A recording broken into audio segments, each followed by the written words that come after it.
성장은 계속 지속되지 않을까. LFP 배터리 자체가 경쟁력이 없고 북미하고 유럽에서 침투율이 10%도 안 된다.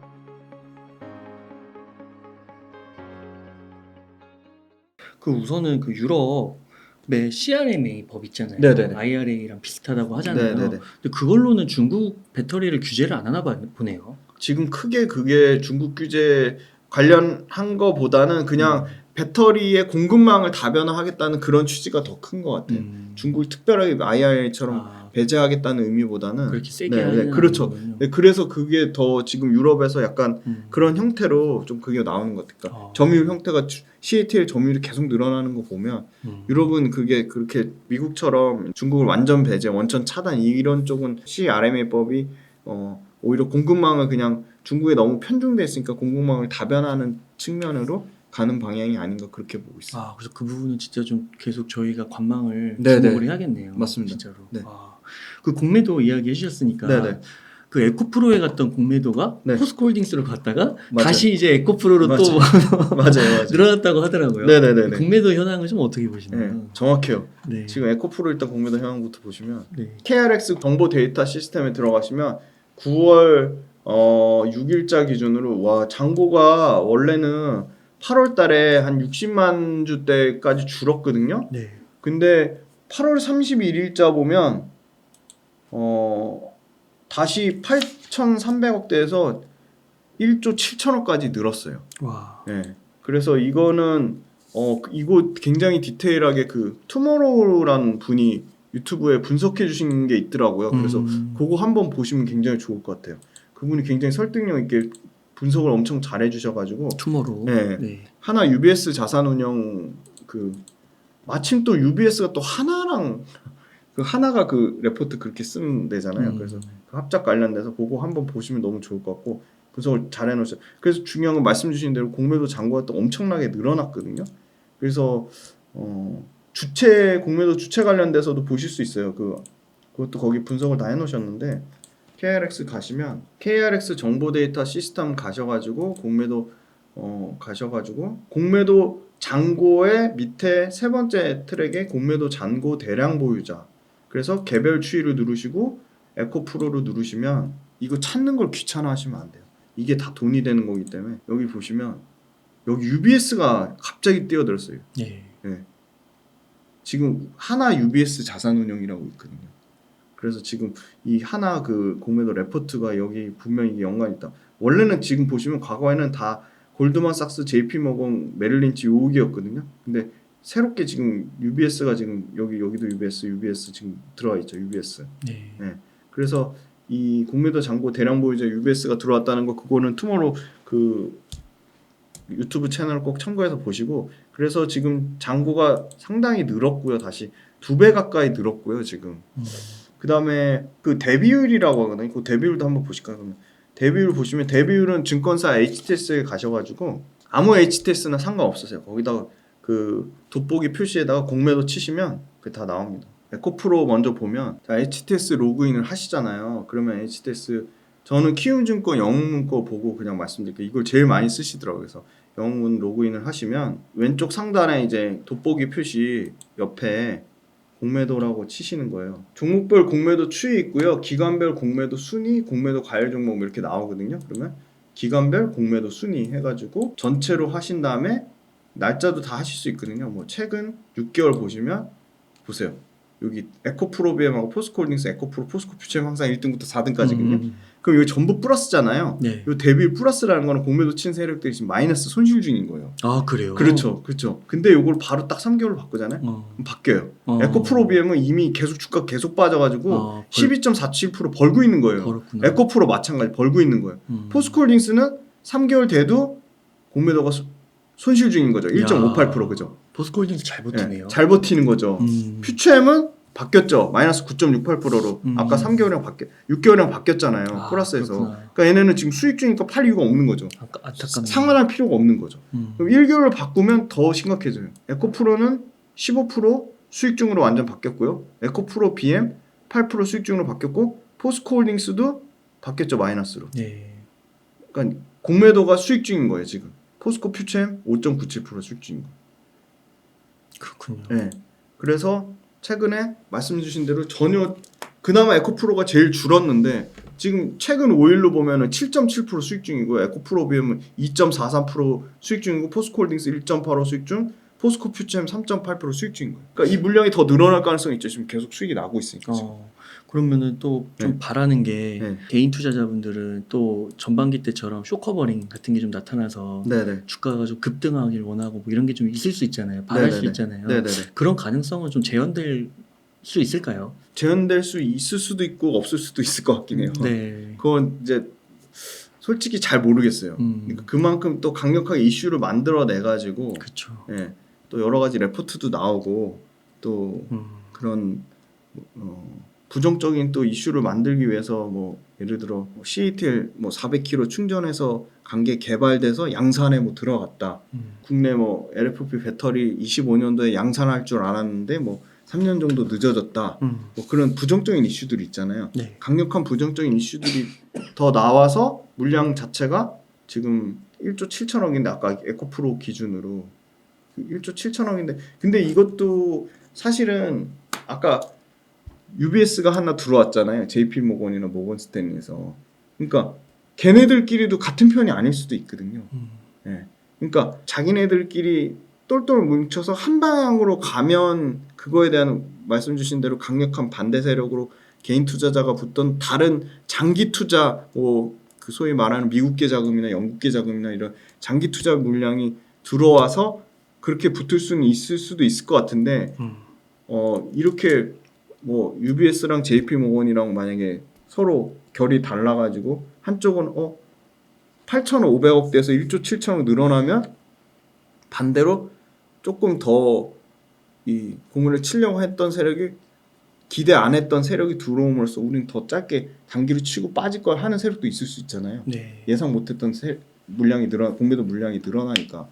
그래서 이거를 우리 개인 투자자들 결집하는 것처럼 얘네들 그러니까 공매 치는 애들끼리 결집도에 따라 다를 것 같아요. 그러니까 그 결국은 네. 뭐 이게 공매도가 뭐 이렇게 단기적으로 영향을 주고 주가 빠지니까 막 심리적으로 타격은 줄 수 있어도 네.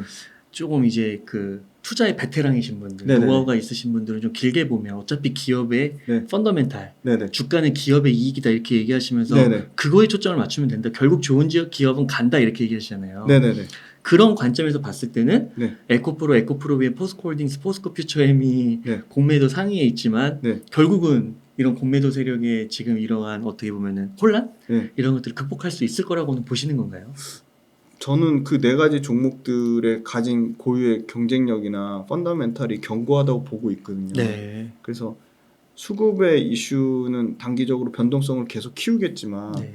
에코프로나 포스코홀딩스나 포스코 퓨처엠이나 에코프로 BM이 가진 앞으로 이익 체력이 지금보다 훨씬 좋아지면 좋아졌지 나빠질 이유는 없기 때문에 물론 그거에 대해서 밸류에이션을 2027년을 끌어다 쓰냐 25년을 끌어다 쓰냐 막말로 2030년 걸 끌어다 쓰냐에 따라 다르겠지만 근데 결국은 주가라는 거 항상 미래 가치에 대한 반영이잖아요. 지금의 AI와 지금의 로봇과 지금의 소위 말하는 반도체 관련된 기업들이나 뭐 과거에 뭐 메타버스라든지 그런 엄청나게 많은 것들이 지금 엄청난 미래에 대한 거를 가치를 땡겨다가 주가에 반영한 거잖아요. 저는 그런 측면으로 봤을 때는 단기적인 거는 모르겠지만 지금의 소위 말하는 시가총액 수준보다는 에코프로나 에코프로 BM이나 포스코 퓨처엠이나 포스코홀딩스가 훨씬 더 커져 있어야 되는 게 맞지 않나. 주가 측면보다는 시가총액으로 봤을 때 왜냐면 에코프로도 뭐 MSCI 그다음에 파이낸셜 타임 스톡 익스체인지라고 FTSE 지수에도 편입이 됐거든요. 그렇게 막 이렇게 글로벌 지수에 편입된 거 자체가 사실 얼마 안 됐잖아요. 그리고 심지어 외국 리포트는 포스코홀딩스조차도 인정을 안 해가지고 지금 15일 만에 뭐 몇 프로 이상 떨어질 거다는 그런 레포트도 쓰고 맞아요. 그런 거 보면 아직도 그 가치를 못 인정받고 있는 것 같아요. 네. 개인이 열심히 사서 올렸잖아요. 그러니까 외국인 수급이나 기관 수급에 조금만 발상의 전환만 나오면 당연히 저는 특히나 포스코가 유리한 거는 에코프로는 숫자가 찍히면서 10배 슈팅 나왔고 포스코홀딩스는 수산화 리튬 매출이 내년부터 나오잖아요. 네. 그러니까 그거에 대한 가치를 반영이 아직 안 됐잖아요. 네. 그러니까 저는 에코프로랑 포스코홀딩스 좀 다르게 봐야 되는데 에코프로가 주가 빠진다고 그럼 여기서 주가 빠지니까 그냥 도태돼가지고 그냥 계속 빠져서 그냥 소위 말해서 지금 코스닥 2위인데 여기서 그 뭔가 에코프로의 회장 구속이라는 악재도 버텼잖아요. 네. 그거보다 더 강력한 악재가 저는 있을까요? 이 전기차 시장이 뒤로 후퇴되지 그러니까 전기차는 말씀드린 대로 완성차 업체들이 선택의 여지가 있는 게 아니고 지금 휘발유차를 이제 생산 못 하잖아요. 당장 28년, 30년 사이에 다 휘발유차 생산을 금지해야 되는데 안 그러면 지금 벌금을 3조에서 5조씩 때려봤거든요. 네. 그래서 이건 친환경차로 무조건 가는 거고 환경적인 이슈 때문에 어쩔 수 없이 필수기 때문에 네. 전기차로 바뀔 거고 그럼 그 와중에 국내 업체들이 잘 선점했고 캐펙스도 늘리고 있고 공격적으로 투자하면서 글로벌 고객사도 다변화했고 그 다음에 여러 가지 기술 진입 장벽이나 기술 경쟁력도 갖고 있기 때문에 거기서 크게 막 이탈되거나 도태되지 않는 한 그거는 그 기업의 말씀 주신 대로 펀더멘털을 따라가는 거니까 2차전지 업체들 변동성 앞으로 더 커질 수도 있죠. 네. 근데 장기적인 흐름으로 봤을 때는 저는 우상향으로 갈 것 같아요. 향후 그 아까 말씀드린 시장 침투율이 포화 상태가 되지 않는 이상은. 또 하나 그 이슈가 공매도 이슈랑 또 하나는 이제 중국 업체들이 주도하는 LFP 네네네. 배터리 이게 계속 나오더라고요. 네네네. 그 중국 배터리 이슈는 좀 어떻게 생각하시나요? 그러니까 걔네도 자기네들 LFP 배터리 열심히 팔아야 되잖아요. 네. 그러니까 일단 이슈를 많이 만들어내는 것 같고 LFP 배터리 관련돼서 꼭 얘기하고 싶은 거는 그때도 한번 얼핏 기술적인 부분 말씀드린 게 있는데 네. LFP 관련돼서 C레이트라는 용어가 있거든요. C가 커퍼시티 그 C 약자인데 그 C레이트는 단위 용량당 배터리를 충방전 시키는 속도를 나타내는 값이에요. 그러니까 C레이트가 높다는 거는 그만큼 고출력이라는 거거든요. 근데 LFP 배터리는 용량 자체가 떨어지는 거죠. 저출력이에요. 근데 LFP를 배터리 충방전 속도를 높이기 위해서 고출력으로 해놓으면 당연히 LFP 배터리는 막 엄청 안정적인 것처럼 얘기하는데 LFP 배터리도 당연히 화재가 나고요. 그러니까 LFP 배터리를 ESS나 에너지 저장 장치나 파워툴 그러니까 전동 공구나 뭐 소위 말하는 뭐 그 툭툭이 이륜차라고 하잖아요. 그 뭐 전기 바이크나 아니면 이런 거에는 당연히 LFP 배터리를 고출력으로 써도 돼요. 왜냐면 단기간에 급속하게 전압이나 출력을 올리는 게 아니니까. 근데 원래 낮게 생성된 전압을 전기차에 쓰기 위해서 엄청 고출력으로 갑자기 올려버리면 당연히 LFP 배터리에 과부하가 생기는 거죠. 그러면 과부하 생기면 당연히 위험하고 화재 위험성도 있는 데다가 과부하 생기면 그 작동에 오류가 나는 거죠. 하이니켈 양극재는 이미 2.5C 이상에서 고부가로 고출력으로 만든 거고요. 그러니까 에너지 밀도 배터리는 기본적으로 다 에너지 밀도로 얘기하잖아요. 그럼 에너지 밀도나 에너지 성능에서 게임이 안 되는 거예요. LFP는 엄청 계속 포장해가지고 우리는 에너지 밀도 뭐 엄청 올렸다 뭐 얘기하는데 낮은 이 소위 말하는 C레이트 값에서 과도로 올려서 에너지 밀도를 올리면 분명히 거기에 문제가 생기는 거죠. 그게 특히 극심한 저온이거나 온도 변화가 심하거나 안 좋은 환경에서는 충방전 속도나 효율이 급격하게 떨어지는 거죠. 근데 지금 충방전 속도나 효율이 급격하게 떨어지면 문제가 되는 게 우리나라뿐만이 아니라 글로벌적으로 지금 전 세계가 충방전이 지금 이슈가 되고 있어요. 왜냐면 충전소 자체가 그렇게 급격하게 안 늘어나고 있거든요. 그러니까 충전소 자체가 부족한데 가뜩이나 차가 충전이 안 돼가지고 그럼 죄다 LFP 배터리를 바꿔놓으면은 아마 충전 대란이 일어나서 아마 충전도 제대로 못할 거예요. 난리가 날 거거든요. 그래서 LFP가 할 수 있는 거는 중국은 자기네들 BYD도 그렇고 CATL LFP 배터리 많이 팔기 위해서 과도하게 막 양산 이거 얘기는 해놓지만 LFP 배터리가 제일 중요한 에너지 밀도나 에너지 효율 떨어지는 거가 충방전 이슈랑 관련돼서 더 커질 수 있다. 그리고 두 번째는 LFP 배터리도 에너지 밀도를 올리기 위해서 탄산 리튬을 많이 넣어야 되는 거예요. 그러니까 하이니켈 양극재는 수산화 리튬 자체가 비싸서 뭐 그런 이슈는 있지만 수산화 리튬 비싼 것만큼 탄산 리튬을 에너지 밀도를 높이기 위해서 왕창 때려 넣으면 아무리 저가라도 그걸 엄청 많이 넣으면 그 비용도 어마어마한 거예요. 근데 심지어 폐배터리 리사이클링도 안 돼. 리튬만 회수되는 거잖아요. 그리고 그때 제가 지난달에 한번 말씀드렸잖아요. LFP 배터리에 들어가는 원료, 정제 인산도 2026년에 수요 공급에 따라서 부족 현상이 생길 수도 있다. 네. 그럼 LFP 배터리가 안 싼 거예요. 그냥 싼 걸로 계속 밀어붙이는데 싸지도 않아요. 심지어 하이니켈 양극재 구반반하고는 가격이 5%밖에 차이가 안 나니까 하이니켈 양극재로 가면 갈수록 LFP 배터리는 가격 경쟁력도 잃는 거예요. 네. 그게 치명적이고, 그 다음에 LFP 배터리를 중국 사람들은 너무 잘 아니까 성능이 떨어지니까 충방전이 안 되니까 저온이나 극심한 온도 변화에서 문제가 생기니까, 그리고 심지어 화재 위험도 갖고 있으니까 LFP 배터리를 안 쓰는 거예요. 그래서 성능 좋은 배터리를 찾다 보니까 LFP 배터리 업그레이드 버전이 BYD의 블레이드 배터리를 쓰는데, BYD 블레이드 배터리의 치명적인 단점이 하이니켈 양극재 배터리는 가격 차이가 5%밖에 안 나는 거예요. 그러니까 국내 업체는 BYD의 블레이드 배터리를 관심 1도 없고 쓸 생각도 없는 거죠.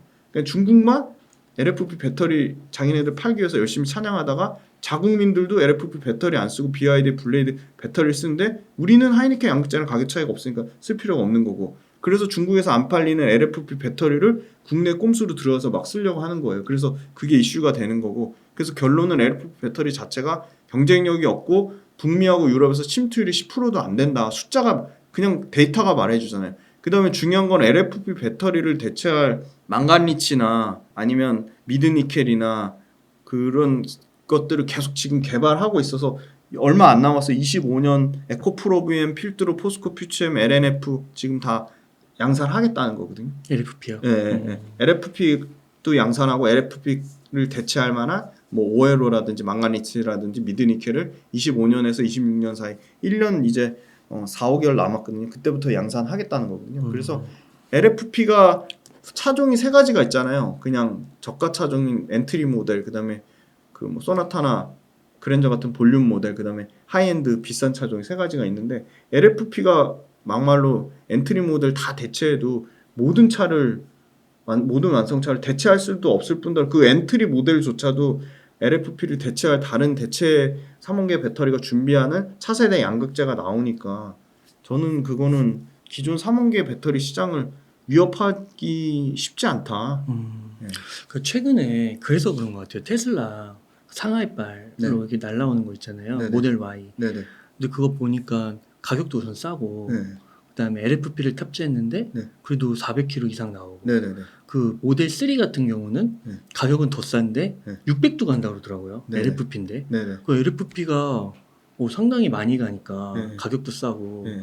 거기서 조금 많이 헷갈려 하시는 게 아닌가 싶기도 하고요. 그게요, LFP가 그렇게 지금 그 구조적으로 진짜 중요한 얘기를 해주셨는데요. LFP가 그렇게 구조적으로 그 테슬라가 CATL MCP라는 배터리를 써가지고 LFP 주행거리를 늘렸다고 했는데, 테슬라의 MCP 배터리를 쓰려면요 세 가지가 다 만족해야 돼요. 단결정 3원계 배터리를 써야 되고요, 단결정 3원계 양극재를 써야 되고요, 네. 그 다음에 충방전 할 때 실리콘 응급제 써야 돼요.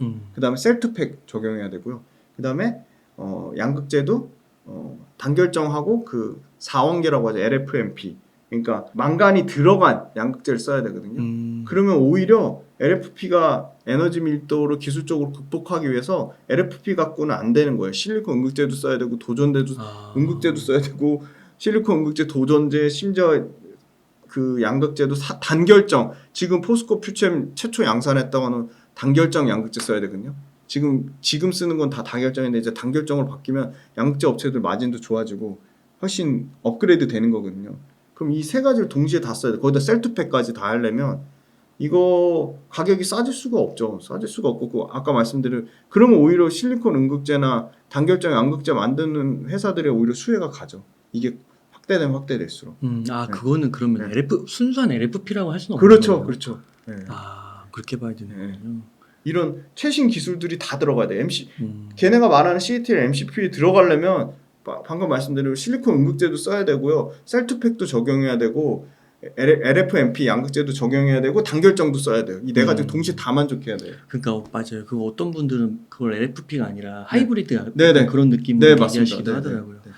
그렇게 봐야지 이거를 그 순수하게 LFP로 봐서 네. LFP가 대세가 될 거고 네. 3원계보다 더 우월하다 이렇게 얘기하면 안 되는 거죠. 그렇죠. 아. 그럼 거기에 들어가는 단결적인 양극재 어디 거 쓸 거면 실리콘 음극재 어디 거 쓸 거면 도전재 어디 거 쓸 것 같아요. 그걸 봐야죠. 그렇군요. 네. 그래서 공매도나 이런 중국의 위협 앞에서도 한국 배터리, 네. 3원계 배터리, 네. 그리고 이제 그 든든한 대장주 역할을 하는 에코프로나 포스코홀딩스, 네. 뭐 저력 있다, 끄떡없다. 네, 저는 네. 단기적으로 가격 변동은 계속 있을 것 같고 계속 부정적인 이슈는 만들겠지만 그냥 2, 3년 동안 성장은 계속 지속되지 않을까 네. 그렇게 보고 있습니다. 네.